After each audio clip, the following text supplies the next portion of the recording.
Hi loves, it's Michaela. We're going to talk about energy cords, what they are, why you don't want them, and how to get rid of them. So first I want to tell you my understanding of energy cords and energy attachments. I understand them to be energetic connections to people that are made from a place of not being in our sovereignty.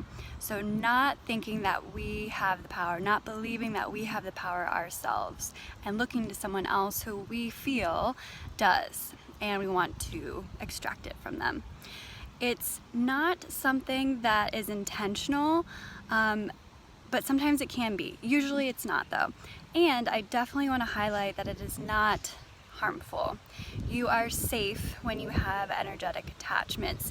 You simply might not have all of your energy to serve from a place of power and serve from a place of full integration, and you might feel like your energy is leaking out somewhere because it is going to source someone else.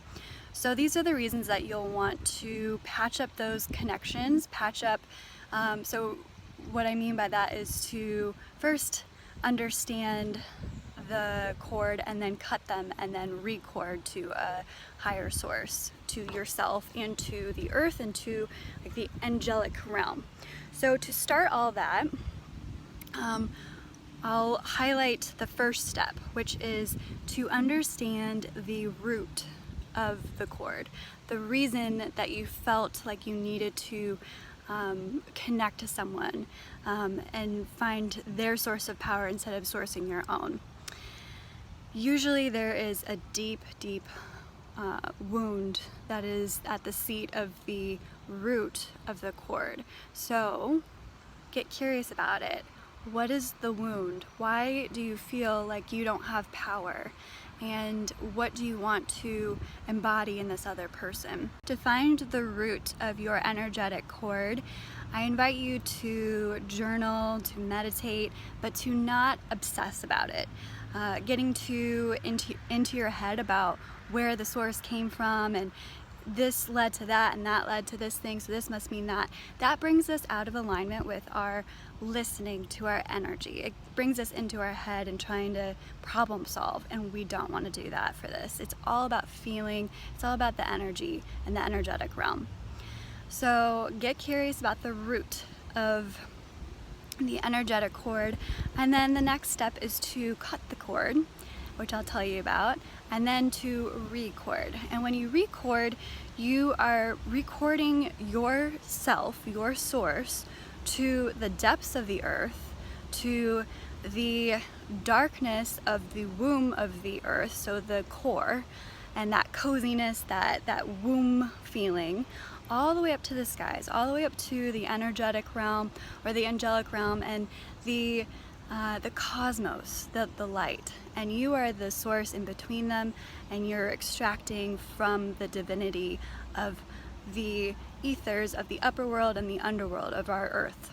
So that is where you record. And from there you can act in total alignment with yourself, with your truth, and serve others from a place of sovereignty with your energy, and not extracting from someone else and not having someone extract their energy or extract your energy for them. So when you are cutting your cords, you're doing it for yourself and cutting from them as well. And we can only really work with ourselves. We can't tell them to stop cording to us, and it's an unintentional thing for the most part, and it's harmless. So if you find someone who keeps resurfacing as someone who cords their energy to you, let that go. That they're on their own path, and they'll eventually learn that they can be sovereign on their own. For now, you just do you and clear your energy, clear your energetic cords and connections, and that's all you can control. So be in you, be in your alignment, and don't think about anything else. So the next thing I want to talk about is how to uncord. The uncording process is really about visualization and imagination and creativity and understanding where the energy connection chords are in your body and what they might look like, how they might feel, and then using a tool, whether it's real or energetic, to cut it. And touch is another form. So what you can do is be really like in the tangible physical world about cutting the cords, and you can either like make a chopping kind of motion wherever the energy connection is, and I'll tell you about how to find that in a second, or you can use scissors, like pretend scissors, and cut the connection like that. You can use you can imagine a celestial knife or sword or an axe if the cord is a lot thicker and deeper and needs a stronger tool to really cut it. What you can do when you are also kind of wanting to work in that physical realm is use an actual tool like a selenite wand to cut that connection. You can also tap wherever it is, the energy connection. You can brush it off of you. There's really so many different ways to do this. And it might feel really good and really powerful to do one thing one day and then do a totally different technique the next time that you cut a cord from yourself. So really just listen to however that unique cord needs to be cut. So this means to see the cord, to understand the cord and visualize it in your body. You get to meditate. You get to be in a beautiful trance-like meditation where you are breathing, deep breathing. And it's whatever kind of breath work that feels good for you, whatever is calming to your central nervous system. There are literally so many different kinds of breathing techniques, and I'm not going to go into the ones that are most aligned for cord cutting, because really it is all about you and all about the cord and what needs to come to surface and to be let go. And speaking of coming to surface, the reason we need to understand the root of the energetic cord, the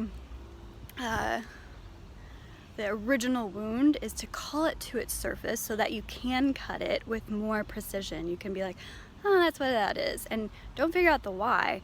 It is the, what is it?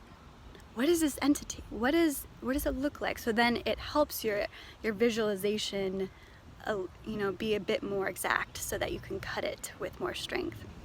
When you are visualizing where the energetic cords are attached to you or from you, close your eyes in meditation and take yourself through the chakra center, starting at your root, and feel into that chakra center and imagine if there is a cord there. And if there is one, get super specific about what it looks like before you cut it. What you'll want to do is know the extent of the wound and extent of the cord before you do any visualization to let it go, because you need a big enough, strong enough, pure enough tool to cut it and get it loose and dig it out. And you need to bring it all the way to the surface in order to do that most effectively. So really be in that meditation, and you can even visualize the color of the root chakra, and then imagining that the cord is that color as well, if there is a cord there. And then you get to cut it. You get to either do the chopping with your hand, or you can use a selenite wand, or you can do some brushing it off, like really strong, or tap it out, or the visualization. And that's what I typically will do, but really again, do whatever feels right for you and right for this unique cord. So you can begin to let it go, begin to saw it in your mind, begin to, pierce it with a sword in your mind, and really get creative with it and let that shit go. Let it dissolve, and the way that it leaves your body, explore that. Like, do you feel lighter? Do you feel looser? Do you feel like you're smiling or laughing, or do you feel like crying? Do you feel like you can wiggle and dance? Like, what is that energetic release that happens? Like, where is your body after it leaves? Is it like, or is it like, what the fuck was that? You know, and be in it. And that's part of the release too. So after starting with the root chakra, go up each chakra and do the same thing.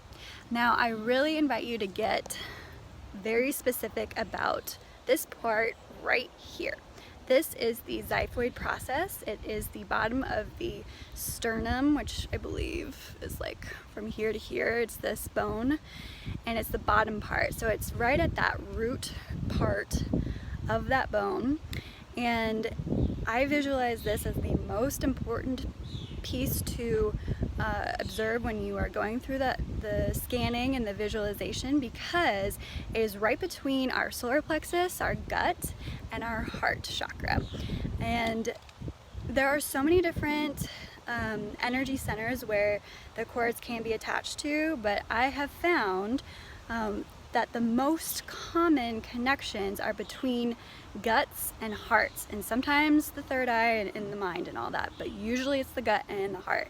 And why is that? Well, our solar plexus is where we hold all of our power, all of our willpower, our doing, our this is who I am-ness. And a lot of people want that power. So that's why those energy cords get attached to the gut so often.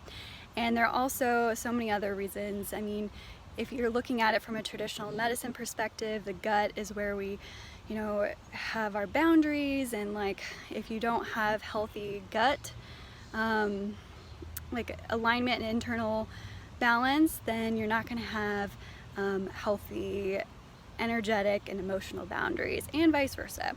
So there's a lot of, you know, correlations with that. And then of course the heart chakra. If someone has a lot of extra oozing love and like nurturing and nourishment, and they just exude that, people are going to want that too. That is like, love is the greatest power. So the place in between that, the xiphoid process, this place right at the bottom of your sternum, is where we hold a lot of energy that isn't ours, where we have a lot of attachments from other people to other people, whatever it is. So really focus your visualization on this part, on your heart, on your gut, but then keep equal observation to all the other centers in your body. So when you release all this, how do you feel? Journal about it, you know, make some art, bless your ceremony and your ritual, and really just keep at this practice. It's not like it's a one-time thing, especially because we have so many connections, beautiful connections with people in our life, and these energy cords can come from any one of them. Our earliest energy attachment, energetic cord, is to our mother, from the umbilical cord, and also our father. The parents serve as the initial power source that we extract from when we are essentially powerless to provide for ourselves. So there's that. And also we can get the energy cords from our other family members, our friends, our coworkers, clients, coaches, bosses, mentors, social media followers, and the biggest one besides the parents are our lovers. Because anytime we are really, really intimate with someone, with a partner, a lover, and share ourselves in all the ways, especially sexually, we form so many energy attachments to that person. So keep all of this in mind when you go through your healing practice, when you are healing yourself, because you can cut your own energy cords. And I hope you have some beautiful, powerful revelations throughout this new practice that you can integrate into your life.